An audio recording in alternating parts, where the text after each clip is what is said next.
I actually remember sitting in Dr. Carter's office, my nephrologist, confused and pretty scared when she gave me my diagnosis. I just remember crying and thinking that my normal way of life was gone. My whole world kind of turned upside down. At first, I was a little worried, but also wasn't because I knew that my parents were going to be by my side through the whole thing and everything like that. At that point, I had hearing aids, so I'd already known some change in my life.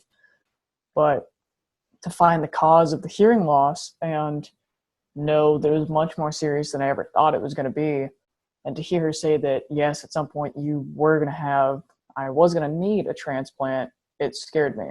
I hadn't had much experience with anything like that in my life, and the few that I had, I knew how serious it could be. So I just remember being so scared and immediately feeling alone, even though my mom was in the room with me, along with the nephrologist. Everything else just closed out around me, and I just remember feeling so alone and scared in that moment.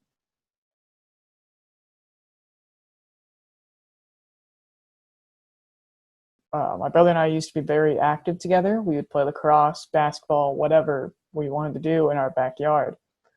And a little bit after I was diagnosed, the meds that I was taking, they decreased my blood pressure a lot. And I already have naturally low blood pressure. So with the added medications, I couldn't be as active as I wanted to. And a lot of the time my brother and I spent together was doing, activities like lacrosse and basketball. So once I wasn't able to play with him as much, we were forced to find other ways to spend time with each other. And the bonus side of that is that being diagnosed and being open with your siblings, it creates that vulnerability, which you can get to know each other on a deeper level. Because my brother can then know me more, and by relating to me, he finds out more about himself, and then we can interact in a whole different way than just playing sports with each other. We found different levels not only of ourselves, but of each other. For me, it's just like I'm living a normal day every time. Sometimes it doesn't even feel like I have Alport syndrome.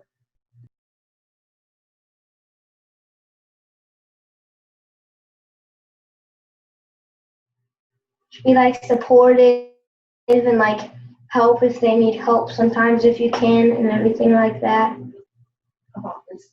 Listen to if they need something or help and listen to how they feel about all of it. In their own time, the sibling who is being diagnosed will open up, but the sibling who isn't diagnosed, has to make sure that they make themselves available to say that, I'm here if you need someone to talk to just be with, anything you need to do, help them make themselves feel more comfortable with who they are. And it's not as if once you get diagnosed, you're a completely different person. It's just a new aspect of yourself that you now know of. I would say my biggest piece of advice to being a supportive sibling is just knowing that you can't be a part of the actual process of making them feel better and giving them the medication. Just kind of, you want to be the distraction, the highlight of their day. They had something going on during the day that was really bothering them. They might have gotten back from a blood test, or even worse off, dialysis, whatever it may be. Fortunately, my brother's never had to go through that, but just wanting to be the important part of their day. I would tell them you should just be like you would normally be if they didn't have Alport syndrome. You would treat them how you would regularly treat them. It wouldn't be any different. Don't treat them as if their whole sibling is gone and that it's a new person there. Still the same person, just something new is added. And they have to be mindful of that, but just make sure that they're there for them and that they know that they're there for them. Listen to how they feel and just they're not different because they have Alport syndrome. They're the same they are just a normal kid. And just kind of always making sure that they are on top of their medications, just ask them, see how they're feeling, see if they're doing all right. And I just really, it's my daily check-in. I always want to check in with my brother and make sure he's doing all right. And that hasn't changed since I left for college this past year, just because it's just become such a routine for me. Like, don't worry about having Alport syndrome. It will be okay.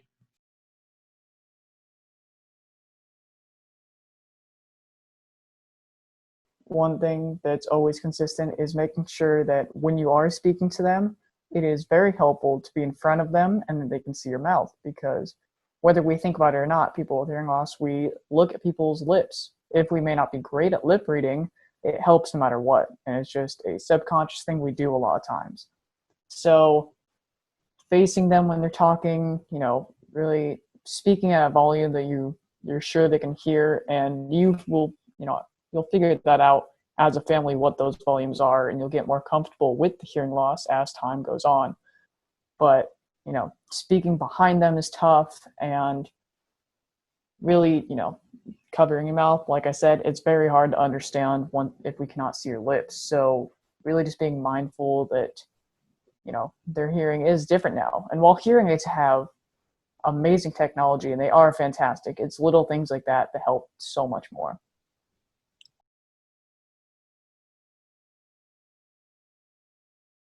They are okay with it. They accept it, and they're willing to be like supportive to me if I need any help, any of that. Like I said, for the sibling one, they would listen to me if I needed anything. Putting that in my parents' perspective is very tough, because I know my younger brother does feel some weight that he thinks he puts a burden on his family. And he's talked to me about that. And again, that's another thing that I've been very open with him about. We've talked about it. And I just think that, like, the parents do a great job of making, like, at least my parents do a great job of making my brother feel like he isn't a burden, because he's not. He's just like a normal kid. I feel like they'll be supportive in any way. If he needs help, they'll support him through it.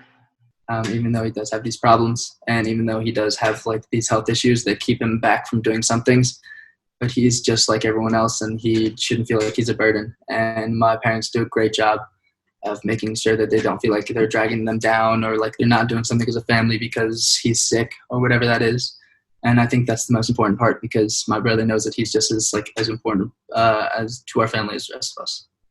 I think my mom was like a little like worried that he could have hearing loss or something like that, but he's not really like showing any like signs of hearing loss or anything. So I think she's feeling a little like feeling better as the time goes on.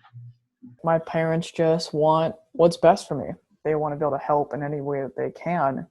And being that I have a mom who has Alport syndrome as well, we definitely understand each other on a different level that my brother and my dad can't, because we share something that's genetically imprinted in us. So it's just another level to our relationship. And I think that my parents, like I said, just want what's best for me. They want to help however they can, and they want to understand what I'm going through as much as they can.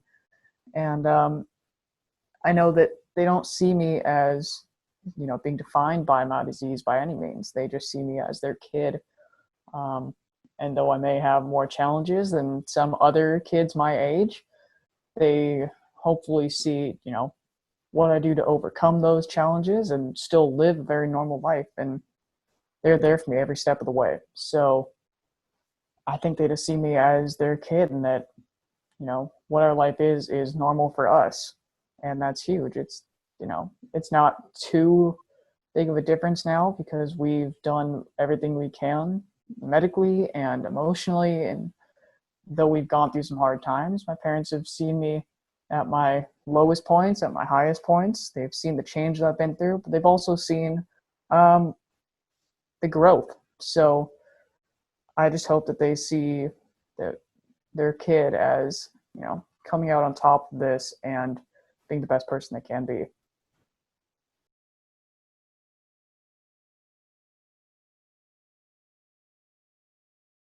I asked a lot of questions about it and just worried a lot.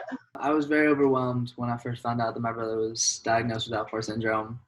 It was more me trying to figure out how I could support him as a brother. It didn't really affect me in a way, but I still like was a little worried that it could like hurt him in a way like that, kind of like cancer or something. Because I know that he was strong enough to handle that part on his own. So it was me trying to figure out how I wanted to step up and help him out, you know. And I really didn't know much about it, so I kind of went to him and wanted to ask him how he felt about it and what he was going through. I was kind of confused for what it was, but then my mom started to tell me what it was about, and then I started to feel like it wasn't as bad as I thought it would be. Because I thought it could really, really hurt them, but now it can't really hurt them right now. And I talked to my mom about it because my mom was more educated on the subject than I was, and basically just kind of got an understanding of it and wanted to back up my brother. So that like made my heart really full when I was able to kind of step up and do that and like be there for him whenever he had his treatments or whenever he was feeling low.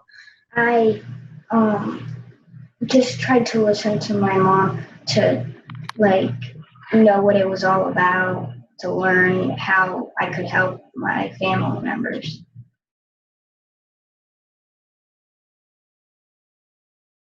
Not really. He's still the same kid that he would be if he didn't have Alport syndrome. I believe that my brother having the Alport syndrome has actually brought us closer together than I feel like most siblings I know. Just because I'm always constantly by his side, just making sure he's all right. I've seen him at some very, very low points. I've been with him and around him a lot during his low points, during when he's having his times where his medicines are just really bothering him, you know, and he gets really sick. And I'm just kind of like hoping that I can come home from school and, you know, like put a smile on his face.